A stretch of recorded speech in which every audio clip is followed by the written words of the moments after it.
Bismillahirrahmanirrahim. Assalamu alaikum dear students. Hope you all will be doing well. Welcome to Forward Public School e-learning class 8. This is subject chemistry, chapter number 1, fundamentals of chemistry, and I am your teacher Mehreen Zafar. Dear students, today we are going to start our next topic. The title of our today's third topic is elements, compounds and mixture. In this topic, we will majorly focus our lecture on elements and compounds. Beta, take out your books, page 7 of your book, and here we have the topic elements, compounds and mixture. अब हम यहाँ पे सबसे पहले elements के बारे में पढ़ेंगे. Elements क्या चीज़ हैं? What is elements? So here is a definition. तो यहाँ पे आप heading they definition. An element is a pure substance which cannot be split up into other simpler substances by any ordinary physical or chemical processes. Split up का मतलब है break up. आप यहाँ पे इसका मतलब लिखें. What does the word split mean? Split up mean break down. कि एलिमेंट हमारे पास प्योर सब्सटेंस है जिसको हम किसी भी ऑर्डिनरी का मतलब है आम, किसी भी आम केमिकल या फिज़िकल प्रोसेस से मज़ीद सिंप्लीफाई नहीं कर सकते. इसका मतलब ये हुआ कि एलिमेंट जो है वो हमारे पास इटसेल्फ एक सिंपलेस्ट सब्सटेंस होता है जिसको हम फर्दर सिंप्लीफाई नहीं कर सकते. यहाँ पे आपके पास एग्जाम्पल आ रही है तो kindly give the heading of example. For example, gold is an element and it can never be converted into any other simple substances by ordinary physical और chemical reaction.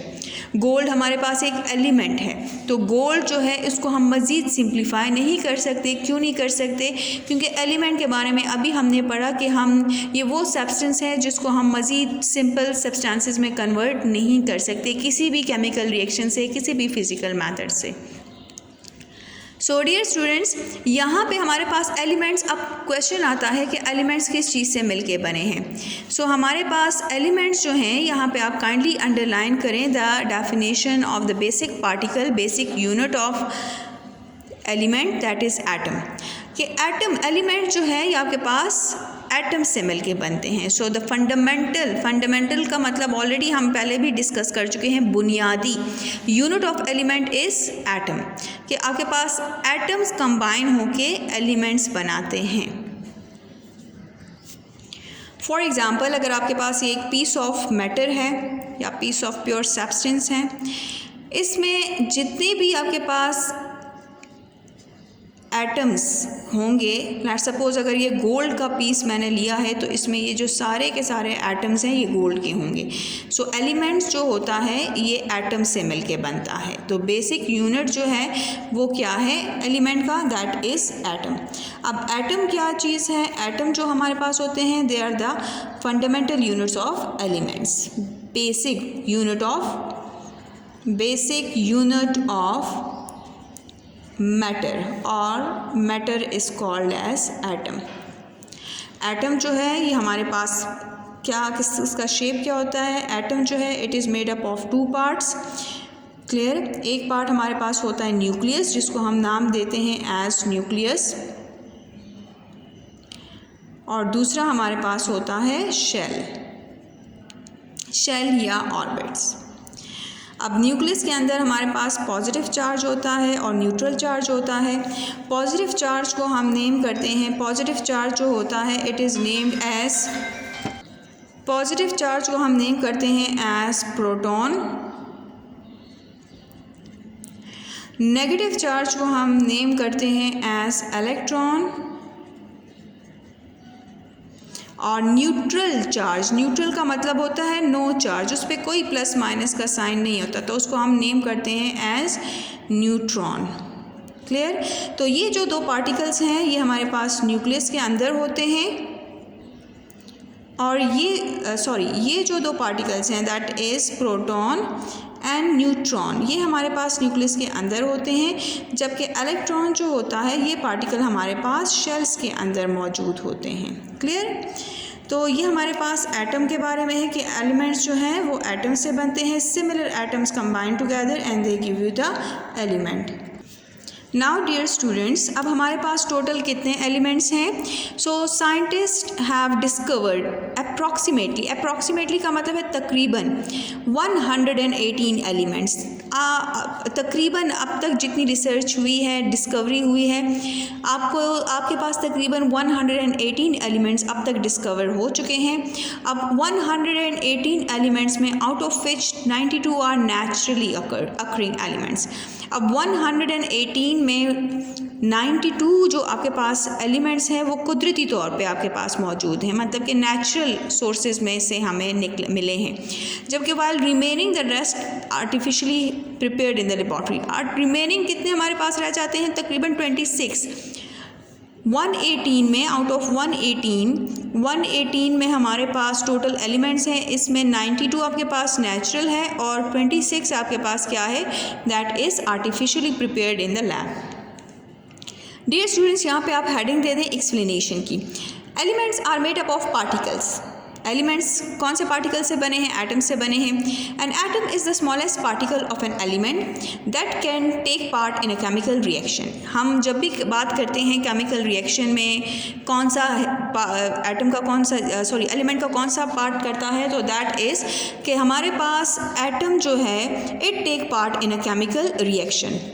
Atoms of a particular elements are same to each other but different from the atoms of other elements। इसका मतलब क्या है कि अगर आपके पास, जैसे कि अभी मैंने कहा कि अगर गोल्ड के पीस है तो उसमें सारे के सारे एटम्स जो हैं वो गोल्ड के ही होंगे, लेकिन अगर आप गोल्ड को कंपेयर करें आप सिल्वर के साथ, तो सिल्वर में जितने पार्टिकल्स होंगे, एटम्स होंगे, वो डिफरेंट होंगे गोल्ड से।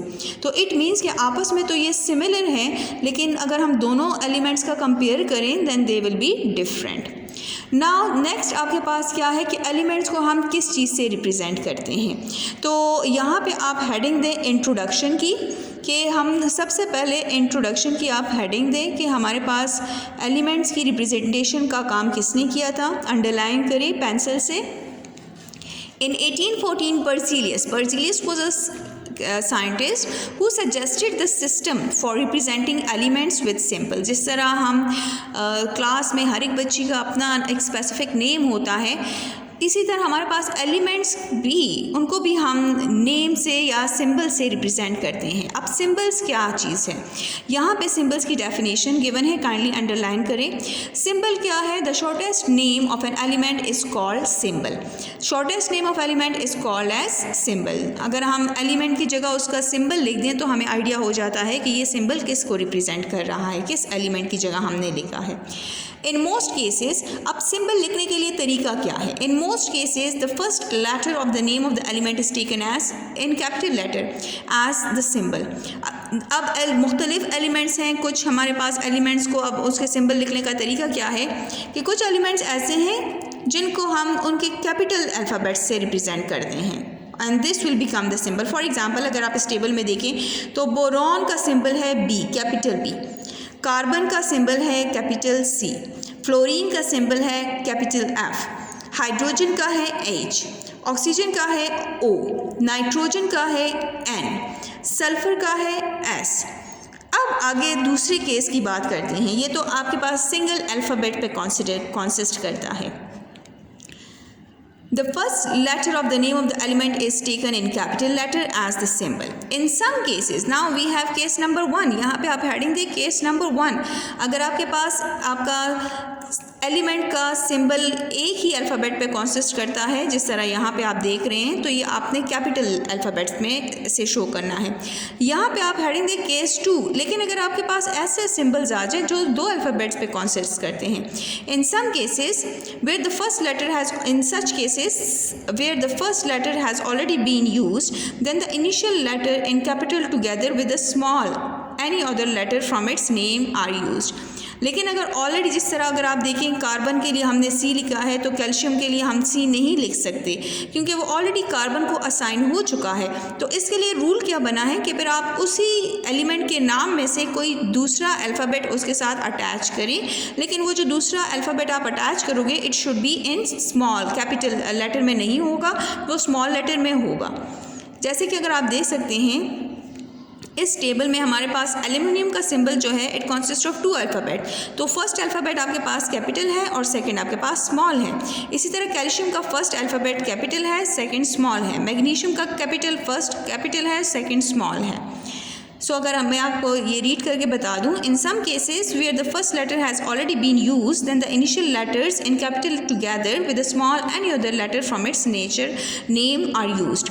अ list end of names and symbols of some important elements are given in the table. वो मैंने टेबल आपको बता दिया है। Now student come to page 8 of your book. यहाँ पे आप heading they case 3। Some elements symbol starts with their Latin और Greek language name। अब कुछ हमारे पास जो है एलिमेंट्स ऐसे भी हैं जिनके नाम जो हैं हम लैटिन या ग्रीक में से लिखते हैं। अब ये टेबल आपके पास बना है, इसमें से आपके लिए नाम 2 नाम एलिमेंट्स के गिवन हैं। एक हमारे पास कॉमन इंग्लिश नेम है और दूसरा उसका लैटिन या ग्रीक नेम गिवन है और साथ में ही उनका सिंबल भी गिवन है। For example एंटिमनी। एंटिमनी को common, this is the common names. ये आपके पास इंग्लिश के नेम्स हैं, मतलब कि इसको इंग्लिश में फिर चेंज किया गया है। And these are the Latin and Greek words। एंटिमनी को हम स्टीबियम भी कहते हैं क्योंकि स्टीबियम उसका पुराना नाम है। सिंबल इसका है capital S small B. Then we have copper. Copper को क्यूप्रम भी बोलते हैं और इसका सिंबल है Cu। तो मोस्टली स्टूडेंट्स ये क्वेश्चन करते हैं कि कॉपर का तो C से शुरू होता है, तो why you are not given assigning the symbol C। तो C मैंने आपको ऑलरेडी बता दिया कि वो हम कार्बन के लिए रख चुके हैं। तो फिर कहते हैं कि O क्यों नहीं किया, क्योंकि सेकेंड इसका अल्फ़ाबेट O है। तो इसलिए हम नहीं करते क्योंकि इसका लैटिन नाम जो है या ग्रीक नाम जो है वो उसके बाद उसमें U आ रहा है, इसलिए इसका सिंबल Cu बना दिया गया है। नेक्स्ट जो है गोल्ड है। गोल्ड का लैटिन नेम है aurum and the symbol is Au। Iron का है फेरम Fe। लेड का है प्लम्बम एंड Pb। मरकरी हाइड्रोजियम and Hg। Potassium kalium K। Silver argentum Ag। Sodium natrium Na। tin stannum Sn। tungsten wolfram W। so these are the Latin and Greek names, and the symbols which are assigned to these elements are actually derived from their Latin or Greek names, not on their basis of their English name. Clear students? Now in this page we have activity 1.1. अब you are going to do this activity in your rough notebooks. Make a list of 10 elements other than the above one। अब इनमें से इनके अलावा आपने 10 elements को देखना है with their names and symbols। उनके नाम और सिम्बल्स लिखने हैं। Also write down uses of 5 elements in our daily life। कि हम उनमें से कोई से 5 आप ऐसे, पहले तो आपने 10 एलिमेंट्स सेलेक्ट करने हैं, उनके नाम और सिम्बल्स लिखने हैं, एंड देन उनमें से कोई भी 5 ऐसे एलिमेंट्स सेलेक्ट करें जो कि हम डेली लाइफ में इस्तेमाल करते हैं। Now dear students, we have society, technology and science। अब देखते हैं कि इसमें हमें क्या इन्फॉर्मेशन गिवन है। Elements are the building blocks of all the substances that make up the living, all living and non-living things। वही बात कि मैटर से पूरी यूनिवर्स बनी है और मैटर जो है वो प्योर सब्सटेंस से बना है और प्योर सब्सटेंस एलिमेंट से बना है। A careful observation of the physical world reveals का मतलब है जाहिर करना, that matter usually occur as a mixture। Matter हमारे पास यूजुअली ज़ाहिरी अगर हम दुनिया को देखें तो हमें ऐसा लगता है, जाहिर होता है कि मैटर जो है it's occur in mixture. Most of the components of these mixtures are elements and compounds that exist as molecule. For example air, water, clay, petroleum, coal, rock, earth etcetera. ये आपके पास सारे मिक्सचर्स हैं। Air is a homogeneous mixture, water is a compound, clay is a compound, petroleum is a mixture of hydrocarbons, इसी तरह coal, rock, earth, ये सारे हमारे पास मिक्सचर्स हैं। And these are the mixtures of numerous का मतलब है बेशुमार कंपाउंड्स।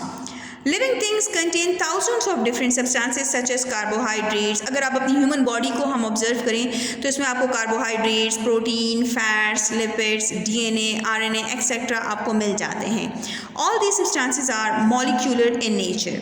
और ये सारे जितने भी आपके पास मॉलिक्यूल्स हैं they are named as macromolecule. Macromolecules हम इनको कहते हैं, बायोलॉजिकल मॉलिक्यूल भी इनको बोला जाता है।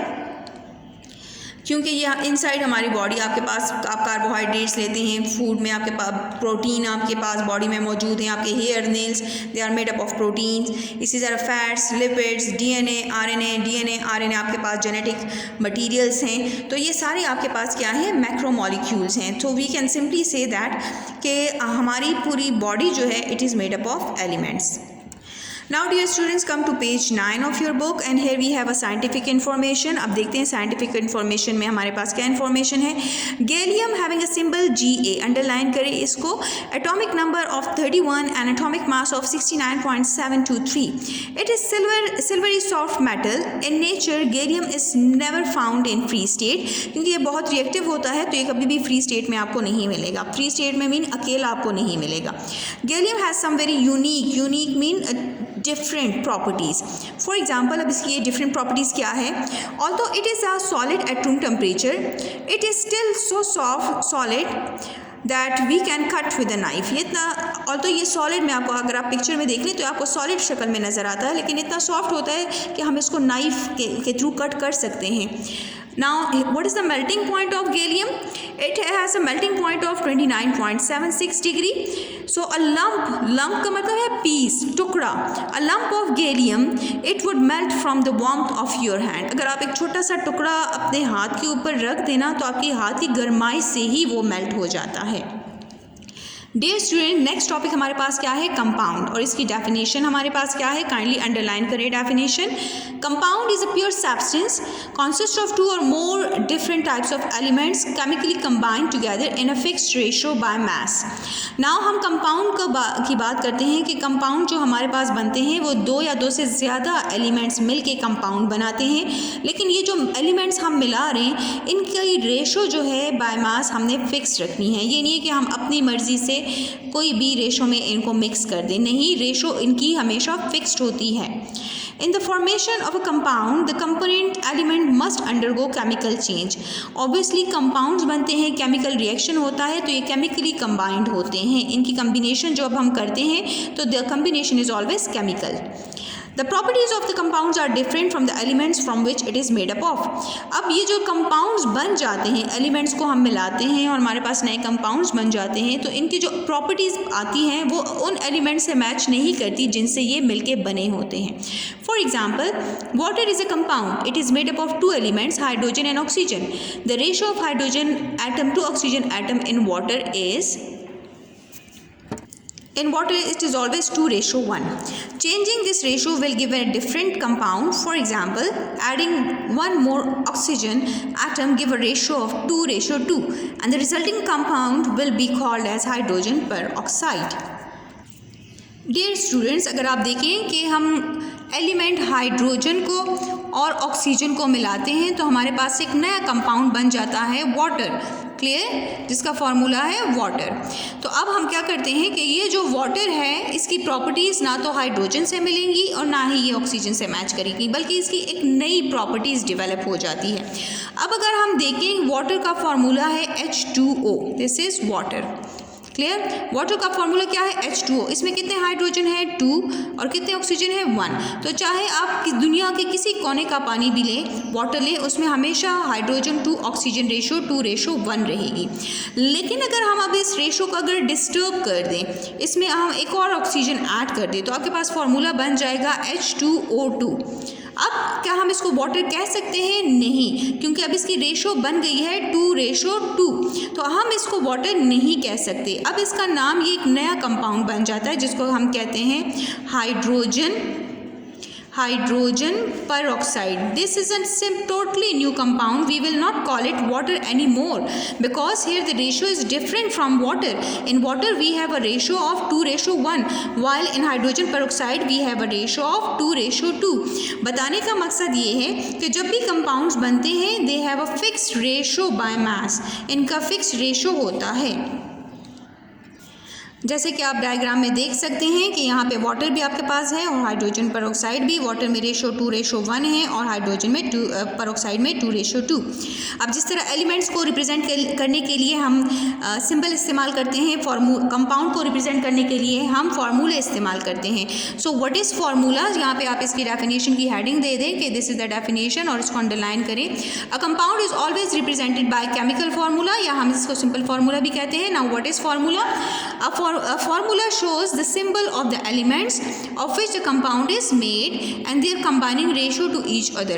फार्मूला हमारे पास क्या होते हैं, हम सिंबल्स को शो कर देते हैं, सिंबल्स को हम लिख लेते हैं और उसके साथ हम अल्फा सबस्क्रिप्ट में जिस रेशो में ये कंबाइन होते हैं उनको हम लिख देते हैं, जैसे कि आप टेबल में देख सकते हैं। These are the common names of the compound, these are the chemical names and these are the chemical formula. अब यहाँ पे देखिए बेकिंग सोडा, बेकिंग सोडा का केमिकल नेम क्या है? सोडियम बाइकार्बोनेट, और इसका फॉर्मूला क्या है? NaHCO3। तो इसमें सोडियम, हाइड्रोजन, कार्बन और ऑक्सीजन मिले हुए हैं। इसी तरह ब्लीचिंग पाउडर जिसका केमिकल नेम है calcium hypochloride and having a formula CaOCl2। Caustic soda, sodium hydroxide NaOH। Charles saltpetre, sodium nitrate NaNO3। Limestone, calcium carbonate CaCO3। अब lime water, milk of lime, slake lime, ये तीनों नाम हम इसको ले सकते हैं कॉमन लैंग्वेज में। केमिकल नाम क्या है? Calcium hydroxide CaOH2। लाइम और quick lime which has a chemical name as calcium hydroxide CaO। Magnesium oxide MgO। Marsh gas, methane, जो कि आपके घरों में आती है, नेचुरल सुई गैस, इसमें 95% आपके पास ये कंपाउंड होता है। इसका फॉर्मूला है CH4। And we have table salt, common salt जिसे हम कहते हैं, टेबल सॉल्ट को हम कॉमन सॉल्ट भी कहते हैं। घरों में जो आप नमक इस्तेमाल करते हैं इसको कहते हैं कॉमन सॉल्ट और टेबल सॉल्ट, और इसका केमिकल नेम है सोडियम क्लोराइड, इसका फॉर्मूला है NaCl। तो अगर आप देखें तो यहाँ पे हमने एलिमेंट्स, अब एलिमेंट्स को कंबाइन किया है और किस रेशो में ये कंबाइन हुए हैं वो नंबर हमने लिख दिया है। जैसे कि अगर मैं आपको कहूँ कि सोडियम बाइकार्बोनेट, तो इसमें सोडियम है, हाइड्रोजन है, कार्बोनेट है। क्लियर? इसी तरह अगर सिंपल में कहूँ सोडियम क्लोराइड, Na है, सोडियम है और क्लोरीन है, दोनों को कंबाइन करें तो मिलके बनता है सोडियम क्लोराइड। केमिकल नेम इसका है सोडियम क्लोराइड, लेकिन कमर्शियल नेम या जब हम कॉमन नेम इसको लेते हैं तो इसको हम कहते हैं टेबल सॉल्ट या कॉमन सॉल्ट। सॉरी, ये कॉमन टेबल नहीं है, this is common salt. Clear? Dear students, this is the end of today's lecture. I hope you have understood the lecture very well. We will be back with another topic, that is mixture, in the next video. Stay home, stay safe. Thank you.